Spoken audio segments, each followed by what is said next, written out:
Назгүл Ысқақова. Хат. Кітапханадан шығып, бөлмеге келсем ешкім жоқ екен. Сол бойды төсекке жантая кеткен бетім еді.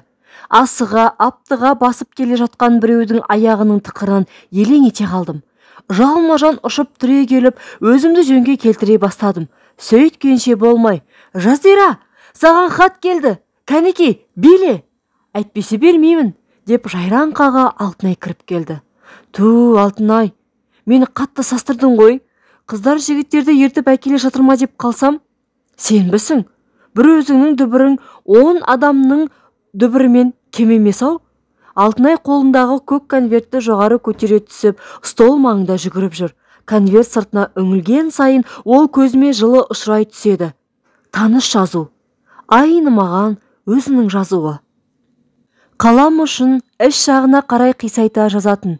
Сонда ол кісінің әріптері де осылай түсетін. «Айттым ғой, жеңешем» деп. Орыннан тұрып аяғымды 2-3 рет тыпырлаттым да, «Жә, болды, әкел хатты», деп Алтынайдың қолындағы Зағипа жеңешемнің хатын жұлып алып оқи бастадым. Жағдайымыз жаман емес. Биыл кезекті демалысында ағаң екеуміз жайлаудағы төркіндерме барып қайттық. Державельдегі аталарының үйі тегіс аман. Жақында ағаң 2 айға тыңға командировкаға кетті. Қаркеннің кішкене қызы бауырымда еді. Өткен жұмада оны да өздері алып кетті. Қазір өзім жалғыз қалдым. Осындай кезде тым болмаса сен де қасымда жоқсың. Айтпақшы, өзіңнің жағдайың қалай? Кеше сені түсімде көрдім. Өңің сынық, жүзің шаршап шалдыққандай.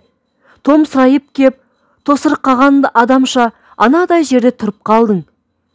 Әлде сен бізден алыс, көз көрмес жерде жалғыз өзің жүрген соң жүдеп, қапаланып жүрсің бе? Бәлкім тарығып қалған шығарсың. Ағаң келген соң өз көзімен көріп, хал жағдайыңды біліп қайтқалы отырмын. Осы жерге келгенде көңілім босап, көзіме жас толды. Хаттағы жазу бұлдырап кетті. Өткен күннің елестері де көз алдымнан тізбектеліп өтіп жатты. Мен 9 жаста жетім қалдым. Әкем соғысқа кеткеннен қайтып оралмады. Анам ұзақ ауырып қайтыс болды. Қалбектен басқа жан аша жақыным болмады. Лашсыздан аға жеңгемнің қолына келдім. Тұрған жеріміз қаланың орталығынан қашықтау, бет алдымызда биік тау бар. Үнемі жап-жасыл кілем түгіндей боп түрленіп, көк орай шөбі тұтасып жатады. Биігіне шыққан адам еркін тыныс алып, масатыдай құлпырған көгалының хош иісін сіміре бір жұтып өтетін. Етегін баурай орап, сарқырап ағып жатқан өзеннің үні күні-түні бір толастамайтын. Ал түнгі мезетте адамның көңілін тау беткейінен ескен жібектей самал жел мен өзен үні ғана баурап алатын. Ауылдың малы осы таудың ең биігінде жайылатын. Бақташы таңертең өргізіп әкеткеннен кешке бірақ айдап әкелетін. Сол таудың бөктеріне күнде сиыр сауып келуге барамын. Тау беткейіндегі жалғыз аяқты жолмен өрмелеп шығып келем. Аяғым жалаң аяқ. Табаныма таудың ұсақ қиыршық тастары батып, балтырымды тікенек қарағайдың ұштары сызып, тызылдатып өтеді. Сиырды сауып отырғанда нәзік саусақтарым қарысып талып қала беретін. Бір жолы жарты шелек сауғаннан кейін қарысқан саусағымды жазып дем алып отырғанымда сиыр аяғымен шелекті тарс еткізіп теуіп жіберді. Өзім анадай жерге ұшып кеттім.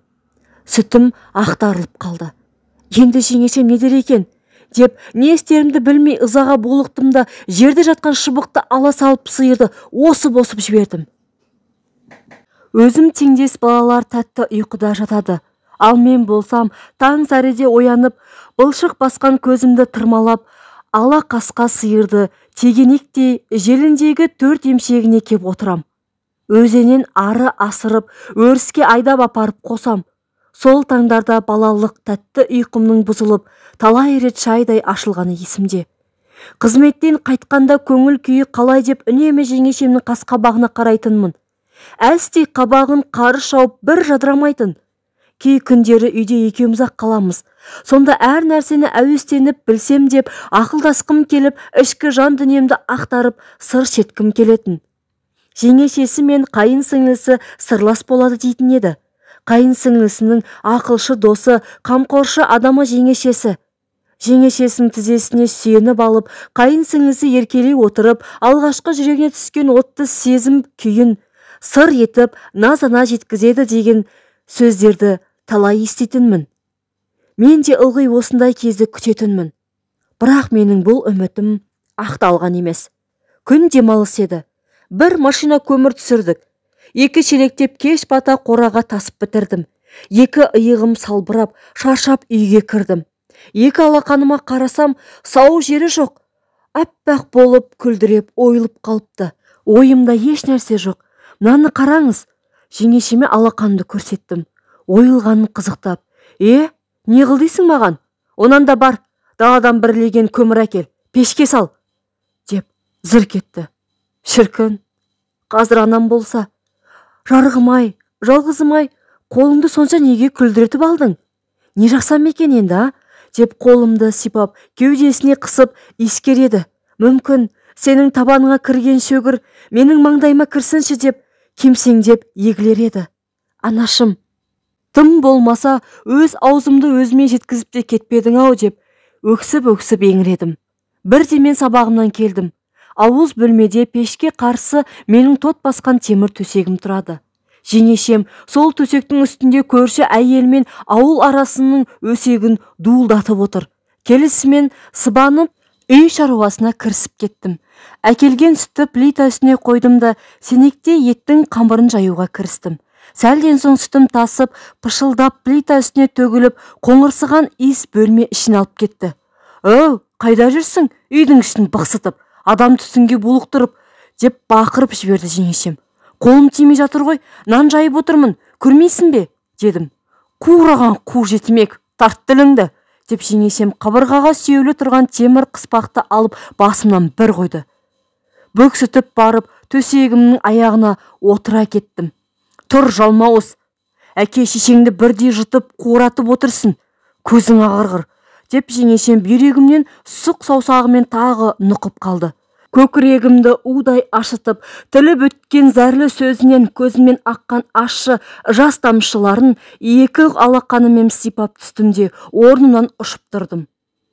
Дереу шаруама араластым. Бірақ еріндерім кемзеңдеп, көз жасымды үнсіз жұта бердім. Төбем жұдырықтай боп ісіп, аққан қаны шашымның арасында үйіп қалыпты. Қанша уақыт шашымды тарап, өре алмай азаптандым. Жазықсыз, жас жүрегімді жаралап, көңілімді жабырқатқан осындай қылықтарынан жеңешемнен кетуге мәжбүр болдым. Содан кейін мен жетім балалар үйінде тәрбиелендім. Биыл қыздар институтына түсіп, оқып жүрмін. Содан бері 4 жыл өтіп кетіпті-ау. Уақыттың ұрлана өтіп жатқанын аңғармайда қаласың. Мынау сыртқа шыққалы бірінші алған хатым. Жетім балалар үйінде де ешқандай хат алғаным жоқ. Сонда менің кімім бар? Мен кімге керекпін? Мен бір жүрген жетіммін ғой. Жеңешемші. Бірақ ол кісі мені жек көреді. Хат жазар деймісің? Мені тіпті есіне де алмайтын шығар, деп ойлайтын едім. Мұным бекер екен. Бәлкім тарығып жүрген боларсың. Өзім барып қал жағдайыңды көзімен көріп қайтам депті. Не деген жылы сөз. Мені мен де есейдім, ер жеттім. Санаулақ айлар қалды. Келешектегі маман иесі боламын. Тіпті адам баласын бір керегіне жараймын. Сондықтан да мені енді керек болдым ба? Әлде жеңешем өткен істеріне ағат кеткенін түсініп, жылдар өтіп, жасы ұлғайған соң жанына жұбаныш тұтқаны ма? Әйтпесе менің жылдар бойы аңсаған, көткен арманым осы жылылық сезім құдірет еді ғой. Сонау жылдардағы анамның ыстық құшағында тұрғандай бойымда кернеген қуаныштан көзіме жас келіп, іші бауырым елжіреп сала берді. Жеңешемнің хатын қайталап тағы бір оқып шықтым да жауап хат жазуға кірістім.